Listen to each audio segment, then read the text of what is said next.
Anisman Opinion.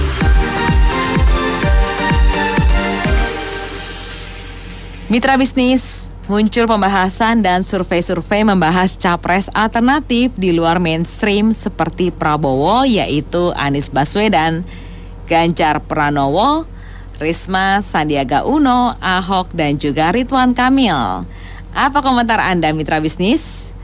Berikan komentar Anda di 6339160, 6339160. Saya beda daripada lembaga survei, Bu. Di antara semua nama itu, semua tidak cocok bagi saya. Karena mereka tidak ada skill dalam menangani Indonesia. Kita butuh presiden Indonesia itu yang kuat secara internal maupun di luar. Internal yaitu harus kuat di TNI, Kapolri. Luar harus ada koneksi di luar. Ya kita tinggal di Indonesia, kita harus bangun Indonesia dong, ya nggak? Ya kita memperjuangkan Pancasila bukan yang lain-lain, supaya bangsa kita nggak kalah sama bangsa lain. Siapapun presidennya atau Ahok atau siapa, yang penting bangsa kita bisa maju, nggak kalah sama bangsa lain, nggak dipandang rendah. Ya terus saya punya tujuan gitu. Saya kira itu ide bagus ya. Jangan cuma dimonopoli sama partai-partai politik. Karena apa? Karena partai politik juga tidak selalu memperjuangkan rakyatnya. Lihat banyak korupsi di partai politik. Jadi kasih jalur alternatif. Rakyat bisa kalau menginginkan bisa memunculkan satu orang tokoh yang bisa memimpin. Jadi nggak semata-mata cuma mesti lewat partai politik. Itu penting, ada pilihan. Jadi nggak dimonopoli. Saya kira itu bagus. Makasih. Tapi itu kan masih wacana. Apa bisa calon presiden yaitu dari non partai, seperti apa yang sudah dibahas yang sudah dibicarakan dari pembicara terdahulu. Kita bisa saksikan. Sedangkan sekarang ini kan sudah diganjal peraturan undang-undang bahwa harus dari partai calon presiden. Tapi kalau kita lihat ya, Amerika misalnya, calon presiden katanya yang pernah yang dari luar itu non partai itu jarang yang keluar sebagai pemenang kok. Nggak pernah keluar sebagai pemenang. Kebanyakan ya hanya didominasi oleh Demokrat dan itu Republik saja. Saya rasa bangsa ini jangan terlalu memikirkan hal-hal yang masih jauh. Kan dulu yang hal saat ini kita hadapi seperti pandemi COVID. Pilpres kan masih lama. Jangan wasting energy, wasting time memikirkan hal-hal begituan. Mari kita fokus pikiran masalah saat ini kita atasi, kita cari solusinya. Jangan terlalu stres sama hal-hal yang masih jauh. Fokus pada dekat saja. Saya setuju sama penelpon pertama ya, ini masih terlalu jauh dan ini juga membuktikan bahwa para elit politik kita tidak memikirkan rakyatnya yang lagi pandemi, yang lagi krisis karena pandemi, tapi malah memikirkan untuk dia punya kepentingannya sendiri, kepentingan politik. Cuma berpikir nanti siapa nih juragan saya, siapa nih nanti presiden saya harus berlabuh kemana supaya saya bisa tetap jadi politisi yang dilihat di layar kaca, atau ya supaya karir politik saya tetap moncer. Ya itu gimana ya, keprihatinan kita menghadapi pandemi, kita lihat di mana ada orang-orang yang bahkan besok untuk makan apa belum tahu. Ada orang-orang yang dalam satu minggu satu keluarganya meninggal karena pandemi. Itu nggak ada yang concern. Semuanya memikirkan, elit-elit politiknya cuma memikirkan diri sendiri. Ini sebaiknya media-media termasuk Pas FM juga menyingkirkan masalah-masalah yang masih jauh dan menyoroti masalah-masalah yang sekarang masih ada dan belum selesai, supaya kita bisa melewati krisis ini, bisa melewati pandemi ini lebih baik. Kalau rakyatnya masih banyak nanti dan kalau ekonominya membaik, otomatis pemilunya akan menjadi baik nanti. Hidup itu dinamis ya. Termasuk untuk pencalonan ini adalah dinamika hidup berpolitik juga. Dan nggak ada salahnya sih untuk capres kriterianya ya jangan berpolitik identitas ya. Pak Anies waktu itu berpolitik identitas. Nggak layak deh kalau menurut saya dia. Kalau capres Pak Prabowo Subianto, cawapresnya menurut saya Ibu Puan Maharani. Terima kasih. Ya, saya pikir kita memang mesti memikirkan dari sekarang ya, calon presiden yang pantas, yang layak, yang bagus untuk memimpin negeri ini. Kita mesti memikirkan dari sekarang. Waktu kan cepat. Masa semua orang urus di pandemi, semua mesti memikirkan pandemi, kan nggak perlu begitu. Orang kan masing-masing, dia punya anggota kan banyak, maksudnya anggota badan dia banyak, masing-masing punya fungsinya. Nggak bisa kita langsung mencap, oh kenapa lo mikirkan yang belum terjadi tuh kayak presiden, nggak bisa begitu. Terima kasih pendapat saya. Ini kelihatannya masih jauh nih, 2024 masih 3 tahun. Jadi sebenarnya terlalu dini untuk membahas hal-hal demikian gitu loh. Yang penting ke depan ini kayak Pak Prabowo ini kan sebagai Menhan, dia harus konsentrasi di bidang pertahanan yang digelutinya. Sementara Pak Ganjar, Gubernur Jawa Tengah, Pak Anies DKI itu, dan yang lainnya Bu Risma masih di Menteri Sosial, harusnya terus meningkatkan kinerjanya aja gitu loh. Jangan terlalu membicarakan hal-hal yang berhubungan dengan atestasi pencalonan ini, karena ini sih kalau untuk sekedar mengetahui tidak masalah, tapi ke depannya kalau memang difokuskan untuk memimpin negara, ya harusnya tentunya dipilih orang-orang yang capable ya, yang bisa menerima, bisa diterima rakyat Indonesia, seperti Pak Jokowi mempunyai beban misi yang baik untuk membangun bangsa dan negara ini gitu loh. Saya setuju kalau misalnya Pak Sandi dengan Pak Ahok bisa maju dalam calon presiden, wakil presiden. Kalau saya sih yang penting gini ya, saya berharap pemilu PS nanti 2024 itu jangan seperti pilkada DKI yang waktu itu tuh. Janganlah ada propaganda agama, saya segala macam kebencian sampai menimbulkan ketegangan banget tuh, waktu itu panas sekali ya. Nah itu jangan seperti itu lagi. Saya berharap tuh yang dipilih tuh orang yang cinta Pancasila, NKRI. Jangan sampai karena mau rebut kekuasaan itu terjadi seperti Uni Soviet pecah, atau seperti Afghanistan, walaupun nggak pecah tapi perang saudara terus. Jangan sampai itu terjadi.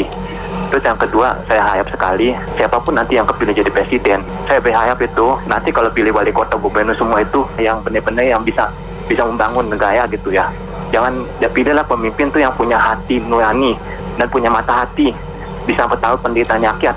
Kalau bisa membantu orang yang menengah bawah, yang miskin, apalagi yang miskin 7 turunan, dibantulah dibikinin rumah susun atau rumahnya diperbaiki supaya kesehatannya bisa baik.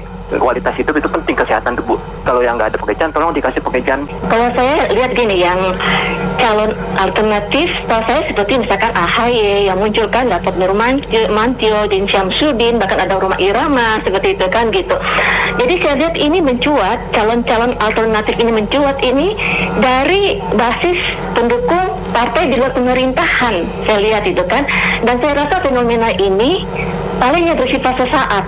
Iya kan gitu, gitu. Jadi apalagi ini kan saya rasa terlalu dini ya untuk kita memetakan kekuatan untuk 2024. Apalagi ada wacana bahwa di 2024 nanti akan terjadi pemilu sama pilkada serentak berbarengan ya kan, ya gitu. Jadi kekuatan pasti berubah gitu.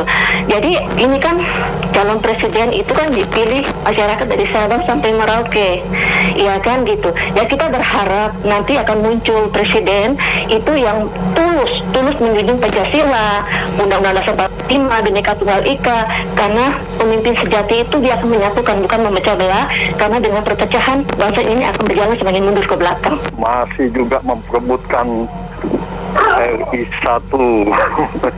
Masyarakat kesehatannya belum difasilitasi untuk dijamin. Mereka mengambil posisi supaya simpati rakyat. Ya salah satunya saya bilang kembali lagi, kalau mereka benar-benar ingin duduk di RI 1, jamin kesehatan rakyat, sumbangkan semuanya apa yang ada buat mereka. Rakyat akan memilih dia. Apalagi COVID belum selesai sampai detik ini. Vaksin pun belum berjalan ini. Untuk lansia apalagi, vaksin ini belum juga. Masa yang tua-tua suruh datang? Harusnya jemput bola dong masalah vaksin ini. Jadi intinya, cobalah berempati dulu. Pilihlah yang jiwanya bernasionalisme, memegang teguh Pancasila. itu yang kerjanya nyata. Itulah yang diharapkan Presiden Indonesia. Saya itu prihatin ya sebenarnya survei-survei seperti gini. Sebaiknya kita fokus pada kesehatan masyarakat dan lain-lain. Yang banyak sekali masalah yang dihadapi rakyat. Jangan kita sibuk mikirin pemimpin aja. Rakyat kapan dipikirin gitu loh. Yang gini-gini yang kasihan gitu, bisa distract perhatian rakyat yang sudah susah ini untuk berkelahi lagi memikirkan hal-hal yang tidak penting. Pikirin rakyat dong. Kapan itu dipikirin? Iya, kontestasi pilpres sebenarnya masih jauh ini. Terlalu dini membicarakannya, terlalu awal. Karena masih 2024 kan 3 tahun ke depan. Yang dipikirkan rakyat adalah bagaimana penyebaran kasus COVID-19 ini bisa selesai. Ini pemutusan mata rantai yang paling penting. Ya, cuma memang media sosialnya kadang-kadang menggambarkan paradigma yang lain supaya tayangannya bisa diminati netizen atau buzzer atau apa yang lainnya gitu loh. Jadi kalau menilik dari tokoh-tokoh itu memang Menhan yang sekarang kan masih fokus di pemerintahan.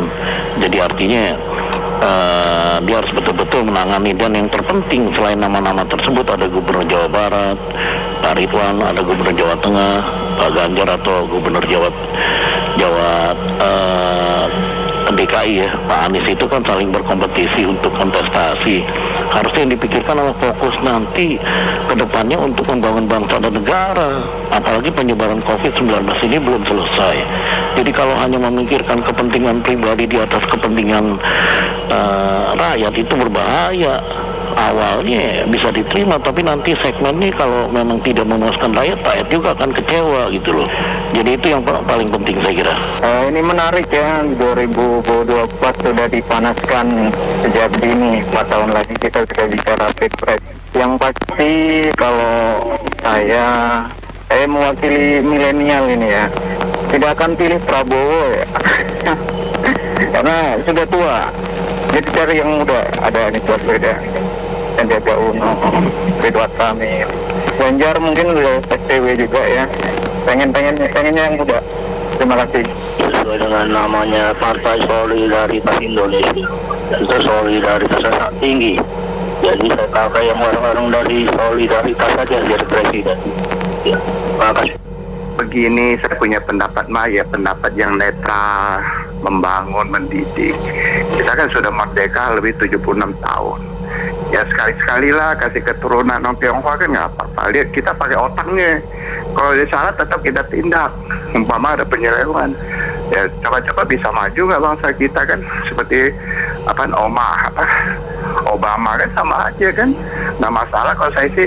Yang penting bangsa kita bisa maju, nggak ketinggalan sama bangsa lain. Muncul seperti itu udah biasa kita dengar mulai dari dulu Bang. Saya hanya berharap nanti Prabowo sama Puan Maharani harus naik. Bulan bintang harus gabung semua. Saya kira nama-nama yang disebut tadi itu adalah putra-putra terbaik bangsa kita.